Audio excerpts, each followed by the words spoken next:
د حضرت ابن عباس رضی الله تعالی عنہ د حضرت نوح علیه السلام د نبوت په باره کې فرمایي چې نبوت ورته د 40 سال په عمر کې ملو شو او د حضرت نوح علیه السلام عمر چې دی هغه قران نه معلومیږي 50 کم هغه زر کالو یعنی 900 کاله هغه د حضرت نوح علیه السلام عمر او په دې ټول عمر کې حضرت نوح علیه السلام خپل قوم ته دعوت ورکړ او مسلسل د دعوت کار چلولو خلک الله طرف ته رابللی د الله رب العزت وحدانیت طرف ته خلک رابللی خلک د کفر او د شرک نه منع کړي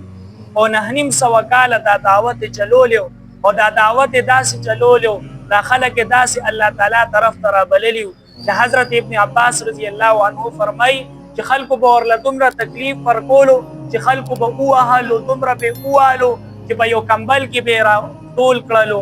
او بیا به په یو مکان کې وغورځولو د هغوی به دا خیال چې حضرت نوح علیه السلام وفات شولو خو په سبا ته به حضرت نوح علیه السلام په هوش کې راغی او بیا به راغی خپل قوم ته دعوت به ورکړي او محمد ابن اسحاق نقل کړي دي چې حضرت نوح علیه السلام دا قوم راغی په مرۍ باندې به ورله ګوتې کېښ او دوه ګوتې به ورله کېښوي په مرۍ باندې او حضرت نوح علیه السلام به د هغې د وجې نه بېهوشه شو خلکو به وایي چې مړ شول چې کله به په هوش کې راغی حضرت نوح علیه السلام هغه به وی